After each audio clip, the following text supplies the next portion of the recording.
छत्तीसगढ़ की राजधानी रायपुर की ओर, जहां पर हमारे संवाददाता प्रियांशु कश्यप हमारे साथ जुड़े हुए हैं। रायपुर से प्रियांशु कश्यप। प्रियांशु, आप बताइए किस तरीके से रायपुर के हालचाल है, छत्तीसगढ़ प्रदेश में क्या कुछ हो रहा है? चूंकि मुख्यमंत्री आज बस्तर के दौरे पर रहेंगे, तो क्या कुछ अपडेट उसमें भी सामने निकल कर आ रहा है? बिल्कुल। देखिए, बस्तर का जो दक्षिण बस्तर लंबे समय से जो बाढ़ प्रभावित जो क्षेत्र है, वहाँ का दौरा मुख्यमंत्री विष्णुदेव साय आज करने पहुंचेंगे। चूंकि 2 दिन पहले ही वो विदेश दौरे से वापस लौटे हैं और उसके बाद आज उन क्षेत्रों का निरीक्षण करेंगे जहां पर बाढ़ के बाद से पुल टूटे हुए हैं, जहां के लोग सबसे ज़्यादा प्रभावित हैं। बीजापुर और नारायणपुर क्षेत्र सबसे ज़्यादा प्रभावित क्षेत्र हैं। वहाँ के लोगों से वो मुलाकात करेंगे और उसके बाद अधिकारियों से समीक्षा बैठक भी करेंगे, जायजा लेंगे कि कितने लोगों जो प्रभावित हुए हैं उनको किस तरीके की सुविधा मुहैया कराई जा रही है और कब तक स्थिति सामान्य हो पाएगी। क्योंकि तकरीबन दर्जनों से ज्यादा जो है पुल टूटे हुए हैं, जो मुख्यालय से ग्रामीण क्षेत्रों का संपर्क टूट चुका है। ऐसे में जो है कब तक सुधार व्यवस्था हो पाएगी, इस तरीके की जो व्यवस्थाओं को कब तक सुनिश्चित कर लिया जाएगा, ये सारी चीजों को लेकर जो है वो चर्चा करेंगे। और क्षेत्रीय जो विधायक हैं जगदलपुर के किरण सिंहदेव, दंतेवाड़ा के विधायक चैतराम अटामी समेत तमाम जो जनप्रतिनिधि वहां पर मौजूद रहेंगे, आला अधिकारी भी मौजूद रहने वाले हैं। वहीं अब बात करें राजधानी रायपुर के अन्य खबरों की, तो आज से जो है सभी पेट्रोल पंप एसोसिएशन ने एक फैसला लिया है कि अब बिना हेलमेट किसी को पेट्रोल नहीं दिया जाएगा। लेकिन तड़के सुबह से ये देखा जा रहा है कि बिना हेलमेट भी जो है पेट्रोल दिया जा रहा है लोगों को। तो कहीं ना कहीं जो एसोसिएशन का जो फैसला था उसमें कहीं ना कहीं थोड़ी जो है कह सकते हैं कि ढिलाई दिखाई दे रही है कि बिना हेलमेट के भी पेट्रोल दिया जा रहा है। और इसके बाद चूंकि उन्होंने एसपी और कलेक्टर को भी इसको लेकर पत्र लिखा था कि जो भी बिना हेलमेट के लिए पेट्रोल लेने आएगा, अगर कोई विवाद की स्थिति निर्मित करता है तो फिर उस पर कड़ी एक्शन ली जाएगी। तो एसपी ने भी साफ तौर पर कहा था कि इन जो योजना जो बनाई गई थी एसोसिएशन के द्वारा उस पर जो है उन्होंने मंजूरी भी दी थी।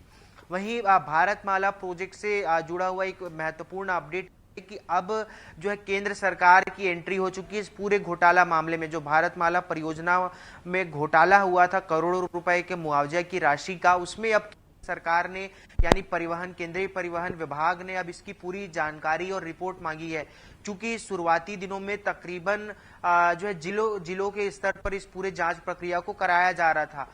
मामला जिस तरीके से है, इसमें 463 किलोमीटर का जो भारतमाला प्रोजेक्ट जो तैयार किया जा रहा है उसमें जो है आंशिक गड़बड़ियां पाई गई। अभनपुर क्षेत्र में जो है मुआवजे की राशि में धोखाधड़ी की बातें निकलकर सामने आई।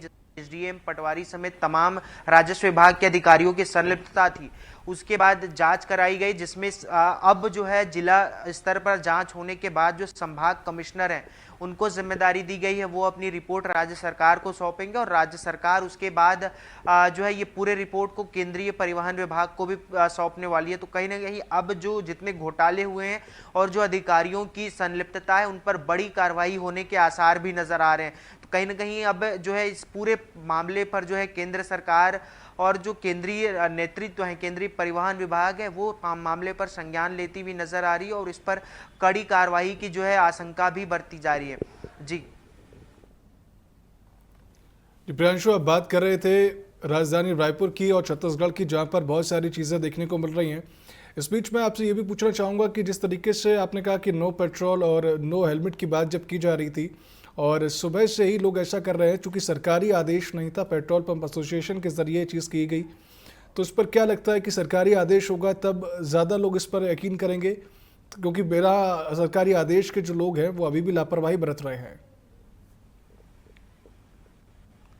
देखिए, जिस तरीके से हेलमेट पहनने के लिए लगातार मुहिम चलाई जाती है, जन जागरण अभियान चलाए जा रहे हैं, एसपी हैं लालूमन सिंह, उन्होंने जितने शोरूम हैं उनको ये अपील की है कि जब भी आप नई गाड़ी किसी को दें तो साथ में हेलमेट जरूर दें। तो जिस तरीके से एक मुहिम चला के ही जन जागरण अभियान लाया जा सकता है, कड़ी कार्रवाई, क्योंकि समय समय पर चालान काटा जाता है सरकार की तरफ से, यातायात विभाग की तरफ से। इस बार की जो मुहिम थी वो पेट्रोल पंप एसोसिएशन ने खुद शुरू की थी और उन्होंने कहा था कि जो बिना हेलमेट के पेट्रोल पंप में आएगा उसे पेट्रोल नहीं दिया जाएगा। लेकिन उसके बाद भी जो है एसोसिएशन के इस निर्णय के बाद बाद जो है सुबह से ही बिना हेलमेट के भी पेट्रोल दिया जा रहा है। तो कहीं ना कहीं एसोसिएशन की ढिलाई इस पूरे फैसले पर सामने आ रही है और जिसके बाद लोग पेट्रोल लेने पहुंच रहे हैं। तो कहीं ना कहीं जो निर्णय था वो अब जो है उसमें कड़ाई ना होने के कारण लोग जो है बिना हेलमेट के घूम रहे हैं और घूमते हुए नजर आ रहे हैं। लेकिन अगर पेट्रोल पंप एसोसिएशन इस पर कड़ाई करे तो लोग सचमुच जो है हेलमेट पहनने की आदत बन सकती है या फिर जो हेलमेट पहने हुए लोगों की संख्या बढ़ सकती है। लेकिन इसमें दूसरा पक्ष ये भी आता है कि बहुत से लोग ऐसे हैं जिन लोग सिर्फ पेट्रोल भराने के लिए या फिर शहर में हेलमेट पहनने से बचते हैं, तो ऐसे लोगों में नाराजगी भी आ सकती है। तो उसी नाराजगी के चलते उन्होंने कलेक्टर को और एसपी को भी लेटर लिखा था कि अगर कोई व्यक्ति पेट्रोल पंप से लड़ाई झगड़ा करता है या विवाद की स्थिति निर्मित करता है तो उस पर सख्त कार्रवाई की जाएगी।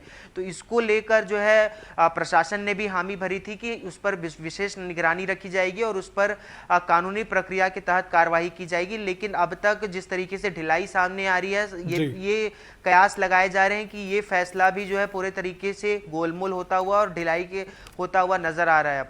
जी प्रियांशु, तमाम जानकारी के लिए बहुत बहुत शुक्रिया आपका। हम बात कर रहे थे छत्तीसगढ़ से हमारे संवाददाता प्रियांशु कश्यप से, जो कि बता रहे थे कि रायपुर में किस तरीके की चीज़ें सामने निकल कर आ रही है और पूरे छत्तीसगढ़ में कौन कौन सी चीज़ें सामने देखी जा रही हैं।